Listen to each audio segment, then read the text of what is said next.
नमस्कार दोस्तों, मैं आपसे आज एक ऐसे मुद्दे के बारे में बात करने वाला हूं जो देश के हज़ारों स्टूडेंट को प्रभावित करता है। SSC protest. तो सबसे पहले जानते हैं कि एसएससी प्रोटेस्ट हुआ क्यों।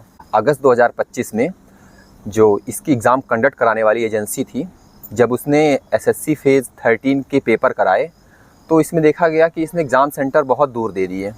मतलब देश के बाहर तो नहीं दिए, लेकिन 500-600 किलोमीटर की दूरी पे थे। उसके बाद एग्ज़ाम हॉल पे जो स्टाफ होता है उसका अनप्रोफेशनल होना, मतलब वो मोबाइल चला रहे हैं, फ़ोन पे बात कर रहे हैं। कई जगह ये भी देखा गया कि जो कंप्यूटर सर्वर है वो क्रैश कर गया। कुछ जगह ऐसी भी घटनाएं सुनने को मिली कि जब स्टूडेंट एग्ज़ाम हॉल पहुंचते हैं तो उन्हें बोला जाता है कि आपका आज पेपर कैंसिल हो गया है। इस तरह की अनियमितता देखकर टीचरों ने प्रोटेस्ट करने की ठान ली। प्रोटेस्ट के कुछ पॉजिटिव पॉइंट जो निकल के सामने आए कि एसएससी सीजीएल की जो परीक्षा होने वाली थी उसे पोस्टपोन किया गया और इन एग्ज़ामों को रिशेड्यूल किया गया। यहाँ तक एजुकेटर्स और कोचिंग संस्थान ने स्टूडेंट का बहुत ज़्यादा सपोर्ट किया। ये तो सिर्फ एक साइड थी जो हम सबको दिख रही है। इसका एक अपोजिट साइड है जो इसके साथ साथ चल रहा था। जब रामलीला मैदान में प्रोटेस्ट हो रहा था, प्रोटेस्ट के दौरान ये देखा गया कि जो एजुकेटर्स हैं वो अपनी कोचिंग के प्रचार करने का एक भी मौका नहीं खो रहे थे। कुछ एजुकेटर्स अपने कोचिंग इंस्टीट्यूट के शर्ट्स पहन के आते थे और कुछ ऐसी चीज़ें अपने पास रखते थे या कुछ ऐसी एक्टिविटीज़ ज़रूर करते थे जिससे कि ये पता चले कि ये किस कोचिंग इंस्टीट्यूट से जुड़े हुए हैं या फिर इनका कौन सा प्लेटफॉर्म है। ऐसी हरकतें हुई जो मैं कहूँगा कि एक बच्चों वाली हरकतें थी, जो एक एजुकेटर को शायद नहीं करनी चाहिए थी। मंच साझा करने वाली समस्या, क्योंकि कोई एक टीचर मंच पे जाके लीड करना चाहता था। इसका सीधा मीनिंग यही है कि वो पूरा क्रेडिट खुद लेना चाहता था।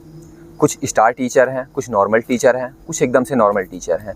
ये कैटेगरी डिवाइड करता है कि स्टूडेंट। जबकि मेरा मानना ऐसा है कि अगर कोई भी टीचर आपको एजुकेट कर रहा है, पढ़ा रहा है, आपके हित के लिए काम कर रहा है, तो वो रिस्पेक्ट करने लायक है। जितनी भी कोचिंग इंस्टीट्यूट अपने देश में चल रही हैं, मैं कोचिंग इंस्टीट्यूट में बात कर रहा हूँ, चाहे JEE, NEET, banking, SSC, UPSC या कोई भी ऐसी कोचिंग जो अपने देश में चलाई जा रही हैं, ये एक असंगठित क्षेत्र है। जैसे मजदूरों का क्षेत्र असंगठित है, मतलब गवर्नमेंट के पास कोई पर्टिकुलर आंकड़ा नहीं है ये काम कैसे करते हैं, इनका प्रॉफिट कैसे होता है और इन्हें चलाया कैसे जाता है। 2023-24 में केंद्रीय सरकार ने एक आंकड़ा रिलीज किया था जिसमें कहा गया था कि 5500 करोड़ रुपए का जीएसटी कोचिंग इंस्टीट्यूट से मिला था। ये आंकड़ा जो गवर्नमेंट के पास है। अभी पर्टिकुलर बात कर रहा हूँ जो वनडे कॉम्पिटिटिव एग्ज़ाम्स की कोचिंग है वो कैसे काम करती है। ये एक असंगठित क्षेत्र है, मतलब इसका भी डाटा गवर्नमेंट के पास नहीं है। अगर डाटा गवर्नमेंट के पास नहीं है तो सिंपल सी बात है स्टूडेंट के पास भी नहीं होगा। अब प्रोटेस्ट ख़त्म हो चुका है। टीचर्स का अब सबसे ज़्यादा फोकस क्या है कि कैसे इस प्रोटेस्ट का क्रेडिट हम अपने पास लेके रखें। उसका सबसे बड़ा बेनिफिट है कि जो स्टूडेंट का फ्लो है वो इनकी ओर आएगा, इनके बैचेस ज़्यादा से ज़्यादा बिकेंगे, साथ ही साथ ये अपनी कुछ बुक्स निकालेंगे, कुछ टेस्ट सीरीज़ निकालेंगे। इस तरह से लार्ज नंबर ऑफ अमाउंट इनके पास आएगा जिसके बारे में एक स्टूडेंट को बिल्कुल भी नहीं पता है। मैं ऐसी बातें क्यों बोल रहा हूँ? क्योंकि यही एजुकेटर सबको पढ़ाते हैं। फिर आखिर समस्या क्यों आ गई इनसे? समस्या इसलिए आ रही है क्योंकि जब इनके बैच निकलेंगे तो कुछ चीज़ें आप नोटिस करना। ये बोलते हैं कि जो ये बैच है वो लिमिटेड समय के लिए है, मतलब आप इस टाइम पे इस बैच को परचेज़ करोगे तो इसका अमाउंट लिमिटेड देना पड़ेगा। अगर आप देर से लोगे तो अमाउंट ज़्यादा हो जाएगा। फिर ये गारंटी भी देते हैं कि अगर आप मेरा बैच लोगे तो आपकी सिलेक्शन की गारंटी है। अभी तक गारंटी वर्ड मार्केट से हट चुका है, सिर्फ वारंटी दी जाती है। लेकिन एक टीचर जो आपको गारंटी दे रहा है, किस बेस पे दे रहा है इसके बारे में कोई कुछ नहीं बोलेगा। आपके अंदर सबसे पहले वो असुरक्षा का भाव डालेगा, कहेगा कि कंपटीशन बहुत ज़्यादा है, इस तरीके से नहीं पढ़ोगे तो बिल्कुल आपका सिलेक्शन नहीं होगा। तो आपके पास क्या ऑप्शन है? आप उसका बैच खरीद लें और असुरक्षा के भाव से दूर हो जाएं। इन सब घटनाओं के बाद स्टूडेंट कई ग्रुप में बटेंगे। पहला, अपने टीचर को फॉलो करेंगे और जो वो बात बोलेगा उस बात का समर्थन करेंगे, मतलब टीचर का फ्री फोकट में एडवर्टाइजमेंट।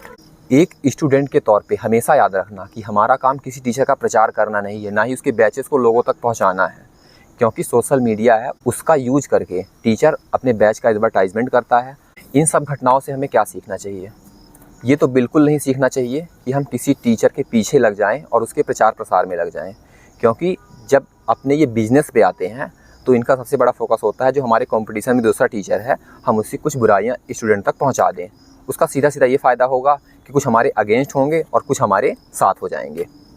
डायरेक्ट फ़ायदा बता रहा हूँ, इसका फ़ायदा होता है फाइनेंशियली। एक स्टूडेंट के तौर पे हमें एक चीज़ ज़रूर ध्यान रखनी है, हम किसी भी टीचर से कोचिंग लें, गाइडेंस लें, लेकिन हम उसका प्रचार नहीं करेंगे। हमारा लक्ष्य सिर्फ एक है, क्योंकि जिस दिन हम तैयारी करने आते हैं यही सोच के आते हैं कि हमें जॉब चाहिए, उससे कंप्रोमाइज़ नहीं करना है। एक बार आपकी जॉब लग गई, आपको इससे दूर हो जाना है। टीचर पढ़ाता रहेगा, स्टूडेंट पढ़ता रहेगा, फीस देता रहेगा, ये फ्लो ऐसे ही चलता रहेगा। एक बात आप हमेशा याद रखें कि जो प्रोटेस्ट हुआ था ये स्टूडेंट के लिए नहीं पॉसिबल था कि वो खुद से कर लेता। इसके लिए एजुकेटर्स, कोचिंग इंस्टीट्यूट का साथ आना बहुत ज़रूरी था। लेकिन अब प्रोटेस्ट ख़त्म हो चुका है। आपको इस बात का ज़रूर ध्यान देना है कि आप अब किसी तरीके की पॉलिटिक्स में ना पड़ें। इस प्रोटेस्ट का उद्देश्य भी यही था कि आपको सिलेक्शन जल्दी और आसानी से मिल सके। तो आप अपने लक्ष्य पे फोकस करें और पढ़ाई कंटिन्यू करें। इस मुद्दे को लेकर आपके कोई सुझाव है मुझे देना ना भूलें। Thank you.